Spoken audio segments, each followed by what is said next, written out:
आजच्या दैनिक लोकमतमध्ये राज्यसभेचे खासदार आणि ज्येष्ठ विधिज्ञ असलेल्या कपिल सिब्बल यांचा एक लेख प्रकाशित झालेला आहे। या लेखाचं शीर्षक आहे एक देश एक निवडणूक भाजपला का हवी आहे, अशा शीर्षकाखालचा हा लेख आहे। आणि एक देश आणि एक निवडणूक घेतली तर नेमका काय प्रॉब्लेम होईल याचं विश्लेषण अगदी थोडक्यामध्ये कपिल सिब्बल यांनी केलेलं आहे। कपिल सिब्बल यांचं म्हणणं असं आहे की भारतीय जनता पक्षाला ही निवडणूक एकाच वेळेस का हवी आहे, विधानसभा आणि लोकसभा एकत्र करून निवडणूक घेण्याचा विचार भारतीय जनता पक्ष का करतो आहे। त्याचं कारण भारतीय जनता पक्षानं सांगितलेलं आहे की खर्च कमी होईल। अर्थातच 2019च्या निवडणुकीचा खर्च त्यांनी दिलेला आहे 60,000 कोटी रुपये आणि 2024च्या निवडणुकीचा खर्च त्यांनी दिलेला आहे 135,000 कोटी रुपये। म्हणजेच हा खर्च दिवसेंदिवस वाढत चाललेला आहे आणि म्हणून भारतीय जनता पक्षाला एक देश एक निवडणूक पाहिजे आहे। हा झाला एक मुद्दा। दुसरा मुद्दा असा की भारतीय जनता पक्षाला असं वाटतंय की इथून पुढे निवडणुकाच होऊ नये, एकच निवडणूक व्हावी आणि त्यामध्ये सरकार स्थापन व्हावं। वारंवार निवडणुका घेतल्या जाऊ नयेत असं भारतीय जनता पक्षाला वाटतं।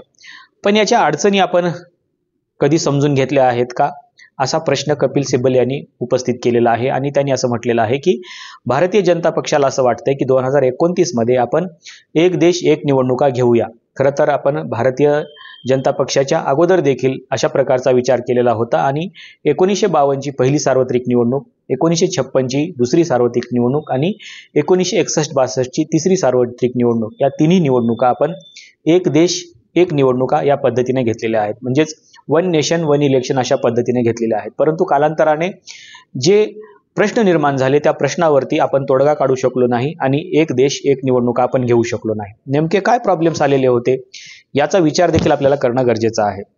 आणि मग नंतर 61-62 नंतर एक देश एक निवडणुका का झाल्या नाही, त्याचं कारण असं आहे की काही सरकार मुदतीपूर्वी बरखास्त झाले, काही सरकार ज्या राज्यामधले होते ते राज्यामधले सरकार कोसळले गेले आणि मग तिथं पुन्हा निवडणुका घ्याव्या लागल्या, अशी परिस्थिती निर्माण झाली आणि मग हे बॅलन्स आपलं दिवसेंदिवस बिघडत गेलं।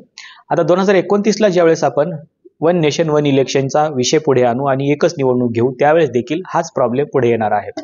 याच्यामध्ये कपिल सिब्बल यांनी असा उल्लेख केलेला आहे की जवळपास 17 राज्यांच्या निवडणुका झालेल्या असतील आणि त्यांना मुदतपूर्व आपल्याला बरखास्त करावं लागेल। आता हे 17 राज्य मान्य करतील का की आपल्याला मुदतपूर्व आपलं राज्याच्या जे सरकार आहे त्याला आपल्याला बरखास्त करायचं आहे आणि पुन्हा एकदा निवडणुकीला सामोरे जायचं आहे। हालाकी काही राज्यांच्या निवडणुका 6 महिन्याच्या नंतर असतील, काही 1 वर्षाच्या, काही 2 वर्षाच्या, काही 2.5 वर्षाच्या नंतर असतील। 2.5 वर्षाचा कालावधी संपवून सरकार आपलं सरकार बरखास्त करतील का, असा खरा प्रश्न आहे। आणि हा प्रश्न 17 राज्यांच्या निवडणुकांचा आहे आणि मग 17 राज्ये याला मान्यता देतील का। आता काही या राज्यामधल्या उमेदवारांना असाही प्रश्न असतो की आपण दुसऱ्यांदा निवडून येऊ की नाही, किंवा काही सरकारांना ह्या भीती देखील असते की पुन्हा आपलं सरकार येईल की नाही, अशा प्रकारची भीती असते। त्याच्यामुळे ही राज्य सहजी अशा प्रकारे आपल्या सरकार बरखास्त करण्यासाठी तयार होतील का, असा प्रश्न आहे। हा झाला टेक्निकल विषय, परंतु नेमकं राज्यघटना काय सांगते आहे हे देखील बघणं तितकंच गरजेचं आहे। आपण जर भारतीय राज्यघटनेच्या कलम 172 मध्ये गेलो किंवा कलम 83 मध्ये जर बघितलं तर आपल्याला असं दिसेल की कलम 83 मध्ये असं म्हटलेलं आहे की लोकसभेची मुदत ही 5 वर्षाची असेल, 5 वर्षाच्या पूर्वी तिला बरखास्त करता येणार नाही। दुसरी महत्त्वाची गोष्ट म्हणजे राज्याच्या विधिमंडळाची मुदत देखील 5 वर्षाची असेल, असं कलम 172 मध्ये सांगितलेलं आहे। खरं तर ती राज्य याच घटनेच्या 172 कलमाला अनुसरून किंवा त्याचाच फायदा घेऊन हे राज्य पुन्हा सुप्रीम कोर्टामध्ये जातील आणि ते सांगतील की राज्यघटनेने आम्हाला 5 वर्षाची मुदत दिलेली आहे, आम्ही 5 वर्षापूर्वी आमच्या राज्याचं सरकार बरखास्त करू शकत नाही। आणि जर एखादं केंद्र सरकार याला जर बरखास्त करत असेल तर ते घटनाविरोधी असेल, कारण राज्यघटना जर सांगते आहे की 5 वर्ष तुमचं सरकार असेल किंवा 5 वर्षाची त्या विधिमंडळाची मुदत असेल तर त्याला आपल्याला 2.5 वर्षामध्ये कुठलंही कारण देऊन बरखास्त करता येणार नाही। परिस्थिती केव्हा बरखास्त करण्यासारखी निर्माण होते, जेव्हा सरकार अल्पमतामध्ये असेल किंवा तिथे सरकार बनवण्यासारखी परिस्थिती नसेल। परंतु अचानकच आपण एखादं फुलफिल असलेलं गव्हर्नमेंट बरखास्त करू शकत नाही। भारतीय जनता पक्षाला जर वन नेशन वन इलेक्शन घ्यायचं असेल तर अगोदर त्यांना कलम 83 आणि कलम 172 मध्ये घटना दुरुस्ती आणावी लागेल। हालाकी येणाऱ्या काळामध्ये ते आणतीलही, परंतु ज्या निवडणुका होऊन गेलेल्या असतील त्या निवडणुकांचं काय, हा खरा प्रश्न आहे। आणखीन एक कारण भारतीय जनता पक्षाच्या माध्यमातून दिलं जातं ते म्हणजे की सिक्युरिटीचा प्रश्न आहे निवडणुकीच्या काळामध्ये। आता एकाच दिवशी जर या निवडणुका होणार असतील किंवा एकाच वेळेस जर होणार असतील तर एवढी मोठी सिक्युरिटी आणायची कुठून? कारण आपण जर बघितलं तर आपल्याला असं दिसेल की आता झालेल्या ज्या निवडणुका होत्या त्या निवडणुकामध्ये देखील काही राज्याच्या निवडणुका आपल्याला एकत्र घेता आलेल्या नाहीत. जसं की काश्मीर असेल, हरियाणा असेल, तर या राज्यांच्या निवडणुका देखील आपल्याला एकत्र घेता आलेल्या नाहीत. आणि म्हणून 5 राज्याच्या निवडणुका एकत्र घेणं देखील आपल्याला अवघड गेलं, कारण सिक्युरिटीचा प्रश्न निर्माण झाला.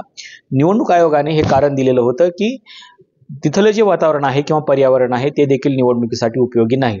त्याचं कारण देत असताना त्यांनी सांगितलं की महाराष्ट्रामध्ये पावसाचं प्रमाण जास्त झालेलं आहे, त्याच्यामुळे महाराष्ट्रामध्ये आपण यावेळेस निवडणुका घेऊ शकत नाही, त्याला थोडंसं पुढं ढकलावं लागेल. आणि म्हणून आपल्या निवडणुका हरियाणा बरोबर होऊ शकलेल्या नाहीत, त्या आपल्याला पुढं ढकलाव्या लागल्या आणि नंतर आपल्याला याच्या निवडणूक घेतलेल्या बघितल्या.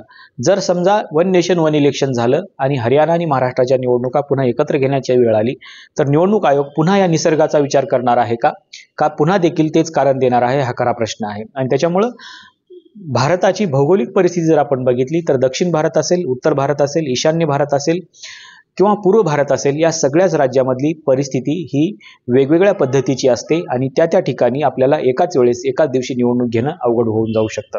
आणि म्हणून एवढी मोठी सिक्युरिटी फोर्स आणायची कुठून हा देखील प्रश्न आहे. तसं पाहिलं तर आपल्याकडे आता परमनंट अशा प्रकारची सिक्युरिटी फोर्स दिवसेंदिवस कमी होत चाललेली आहे.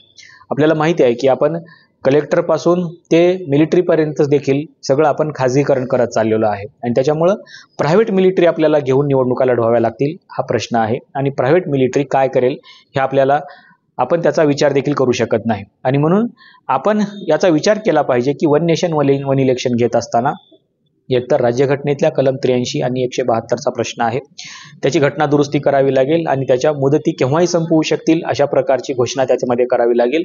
आणि असं जर झालं तर अनेक राज्याचे सरकार अस्थिर होऊन जातील.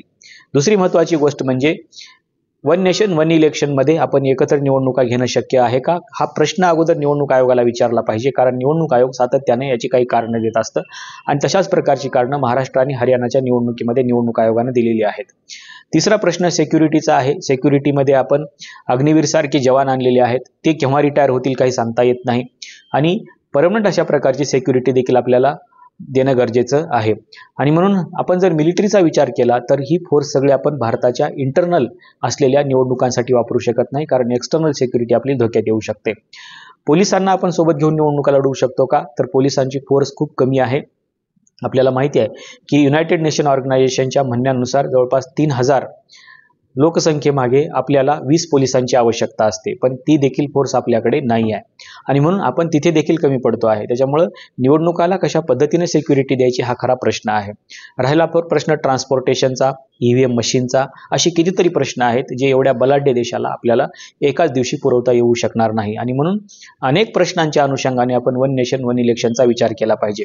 कपिल सिब्बल यांनी या लेखामध्ये या 2-3च बाजू मांडलेल्या आहेत, परंतु आणखीन काही बाजू देखील समोर येणं गरजेचं आहे. आणि म्हणून आपल्याला हे लक्षातही घेणं गरजेचं आहे की या वन नेशन वन इलेक्शनच्या बाबतीमध्ये भारतीय राज्यघटना नेमकं काय सांगते आहे. हालाकी कोविंद समितीने याला परवानगी दिलेली आहे, परंतु कोविंद समितीच्या निर्णयावरती अवलंबून राहून चालणार नाही, कारण आपल्याला राज्यघटनेमध्ये नेमकं काय दिलेलं आहे हे बघणं तितकंच गरजेचं आहे. आणि म्हणून राज्यघटना काय सांगते हे महत्त्वाचं आहे.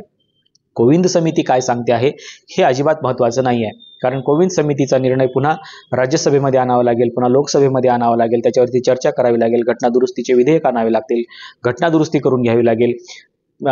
आणि ही घटनादुरुस्ती काही साध्या बहुमताने करायची नाही आहे, त्याच्यामध्ये तुम्हाला जवळपास 50% पेक्षा जास्त राज्यांची मंजुरी घ्यावी लागणार आहे, कारण हा विषय राज्य सरकारच्या अंतर्गत देखील येणारा आहे आणि म्हणून राज्यांची देखील परवानगी त्याला आवश्यक आहे. आणि म्हणून फक्त राज्यसभेमध्ये किंवा लोकसभेमध्ये याला परवानगी घेऊन चालणार नाही, तर राज्यांच्या विधिमंडळाची देखील याला परवानगी लागेल की किती विधिमंडळ याला पाठिंबा देऊ शकतात. आणि म्हणून हा कायदा करत असताना किंवा ही घटना दुरुस्ती करत असताना या सगळ्या गोष्टींचा विचार केंद्र सरकारला करावा लागणार आहे. आपण आजच्या पुरतं कपिल सिब्बल यांचा दैनिक लोकमत मधला लेख वाचला पाहिजे आणि त्याच्यावरती चर्चा देखील केली पाहिजे आणि तुमच्या मनामध्ये असलेले प्रश्न देखील विचारले गेले पाहिजेत. आपल्याला नेमकं कपिल सिब्बल यांच्या लेखाबद्दल आणि वन नेशन वन इलेक्शन बद्दल नेमकं काय वाटतं हे सांगायला विसरू नका. आजच्या व्हिडिओमध्ये इथेच थांबूया. धन्यवाद.